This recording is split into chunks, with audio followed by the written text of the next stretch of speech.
नमस्कार दोस्तों, मैं आपके लिए खाटू श्याम और राखी पर इंतजार करती बहन पर एक भावुक, चमत्कारी और भाई बहन के प्रेम से भरी हिंदी कहानी लेकर आया हूँ। बाबा श्याम की कृपा, बहन का इंतजार, भाई की मजबूरी और राखी के दिन भावुक पल होगा।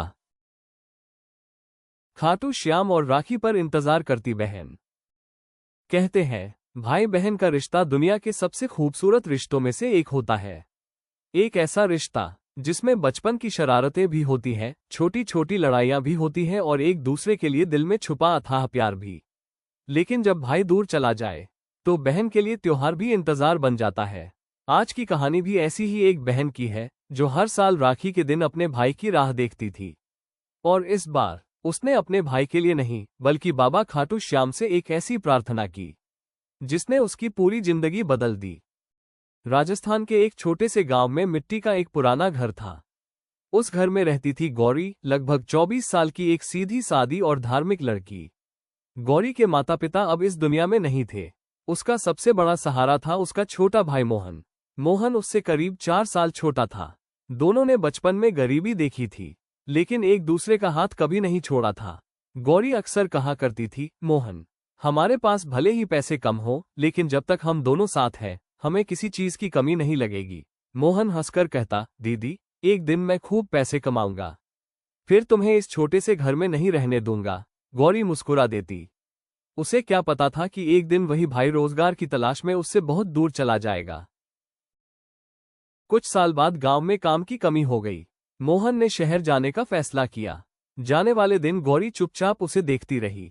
मोहन ने अपना छोटा सा बैग उठाया और बोला, दीदी, ज्यादा चिंता मत करना, बस कुछ महीनों की बात है, पैसे कमाकर जल्दी वापस आ जाऊंगा।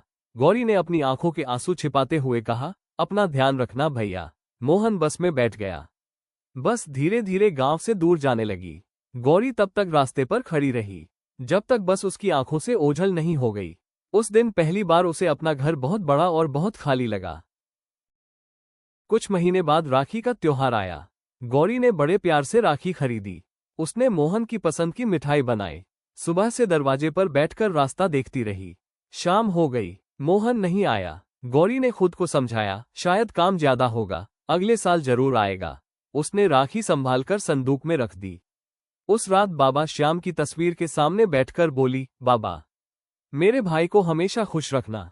समय गुजरता गया। दूसरी राखी आई, फिर तीसरी, फिर चौथी। हर साल गौरी अपने भाई के आने की उम्मीद करती, लेकिन मोहन की जिंदगी में परेशानियां बढ़ती गईं। कभी काम छूट जाता, कभी बीमारी आ जाती, कभी पैसे नहीं होते और हर बार वो फोन पर कहता, दीदी, इस बार नहीं आ पाया, लेकिन अगली राखी पर जरूर आऊंगा। गौरी हर बार मुस्कुराकर कहती, कोई बात नहीं भैया, लेकिन फोन कटने के बाद उसकी आंखों से आंसू निकल आते। एक दिन गांव की औरतें राखी की तैयारी कर रही थीं। गौरी ने भी बाजार से एक सुंदर राखी खरीदी। उसने मन ही मन कहा, इस बार चाहे कुछ भी हो जाए, मेरा भाई जरूर आएगा। उसने घर की सफाई की, आंगन में सुंदर रंगोली बनाई, मोहन की पसंद की खीर बनाई और एक थाली में राखी, रोली, चावल और मिठाई सजाकर रख दी। फिर उसने मोहन को फोन किया, भैया, इस बार आ रहे हो ना? दूसरी तरफ कुछ पल खामोशी रही। फिर मोहन की धीमी आवाज आई, हाँ दीदी, मैं पूरी कोशिश करूंगा। गौरी मुस्कुराई, मुझे कोशिश नहीं चाहिए भैया, मुझे मेरा भाई चाहिए। दोनों हंस पड़े, लेकिन गौरी को नहीं पता था कि मोहन इस बार भी एक बड़ी मुसीबत में फंस चुका था। शहर में मोहन जिस फैक्ट्री में काम करता था, वहां अचानक काम बंद हो गया। कई मजदूरों को नौकरी से निकाल दिया गया। मोहन के पास सिर्फ थोड़े से पैसे बचे थे। वो बार बार फोन में बहन की तस्वीर देखता। उसने खुद से कहा, नहीं, इस बार मैं गौरी को निराश नहीं करूंगा। वो बस का टिकट लेने गया, लेकिन पैसे कम पड़ गए। वो मायूस होकर वापस लौट आया। उसने आसमान की तरफ देखा और कहा, बाबा श्याम, मेरी बहन मेरा इंतजार कर रही है, उसकी राखी की लाज रख लेना। राखी का दिन आ गया। गौरी सुबह जल्दी उठी। उसने पूजा की, मोहन की राखी की थाली तैयार की, फिर दरवाजे पर बैठ गई। हर आती हुई बस को देखकर उसका दिल धड़क उठता, लेकिन हर बार कोई और उतरता। दोपहर हो गई, फिर शाम होने लगी। गौरी ने थाली की ओर देखा। राखी अभी भी उसी तरह रखी थी। उसकी आंखें भर आईं। वह धीरे से बोली, भैया, आपने कहा था ना कि इस बार जरूर आओगे। गौरी बाबा श्याम की तस्वीर के सामने बैठ गई। उसने हाथ जोड़ लिए, आंसू उसके गालों पर बहने लगे। बाबा श्याम, मैंने आपसे कभी अपने लिए कुछ नहीं मांगा, न धन मांगा, न बड़ा घर, न सुख, बस आज मेरे भाई को मेरे पास भेज दीजिए। वो कुछ पल चुप रही, फिर बोली, बाबा, मेरी राखी सूनी मत रहने देना। कमरे में गहरी खामोशी थी। तभी अचानक बाबा श्याम की तस्वीर के पास रखा दीपक तेज लौ से जल उठा। गौरी ने हैरानी से दीपक की ओर देखा। उसके मन में एक अजीब सा विश्वास पैदा हुआ।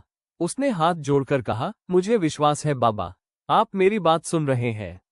उधर मोहन किसी तरह एक पुरानी बस में बैठ चुका था। उसके पास किराए के पूरे पैसे नहीं थे। बस कंडक्टर ने उसे नीचे उतारने की धमकी दी। मोहन हाथ जोड़कर बोला, भाई साहब, मेरी बहन राखी पर मेरा इंतजार कर रही है, मैं घर पहुंचकर पैसे दे दूंगा। कंडक्टर ने उसे कुछ देर देखा, फिर बोला, बैठ जा। मोहन की आंखों में आंसू आ गए। उसने मन ही मन कहा, धन्यवाद बाबा श्याम, लेकिन अभी उसके सामने सबसे बड़ी मुश्किल बाकी थी। रास्ते में बस खराब हो गई। सभी यात्री उतर गए। मोहन सड़क के किनारे खड़ा होकर परेशान हो गया। अंधेरा होने लगा था। मोहन अकेला सड़क पर खड़ा था। तभी पीछे से एक बुजुर्ग आदमी उसके पास आया। उसने साधारण कपड़े पहन रखे थे और चेहरे पर बहुत शांत मुस्कान थी। बुजुर्ग ने पूछा, बेटा, कहाँ जाना है? मोहन ने कहा, अपने गांव, अपनी बहन के पास। बुजुर्ग मुस्कुराए, राखी पर बहन इंतजार कर रही होगी? मोहन की आंखें भर आईं। जी। बुजुर्ग ने अपनी जेब से कुछ पैसे निकाले और मोहन के हाथ में रख दिए। मोहन बोला, लेकिन बाबा, मैं ये पैसे कैसे लौटा पाऊंगा? बुजुर्ग ने कहा, जिसे देने वाला ऊपर बैठा हो, उसका हिसाब नीचे मत ढूंढो। मोहन कुछ समझ नहीं पाया। बुजुर्ग ने सड़क की ओर इशारा किया, उधर जाओ, तुम्हें साधन मिल जाएगा। मोहन ने धन्यवाद देने के लिए पीछे देखा, लेकिन वहां कोई नहीं था। मोहन को एक दूसरी गाड़ी मिल गई। वो रात होते होते गांव के पास पहुंच गया। उसके मन में सिर्फ एक बात थी, दीदी मेरा इंतजार कर रही होगी। उधर गौरी अभी भी दरवाजे पर बैठी थी। आंखों में उम्मीद अब बहुत कम बची थी। तभी उसे दूर से किसी के कदमों की आवाज सुनाई दी। वो खड़ी हो गई। अंधेरे में एक परछाई धीरे धीरे उसकी ओर बढ़ रही थी। गौरी ने ध्यान से देखा। उसका दिल तेजी से धड़कने लगा। भैया, सामने से आवाज आए, दीदी। गौरी की आंखों से आंसू बह निकले।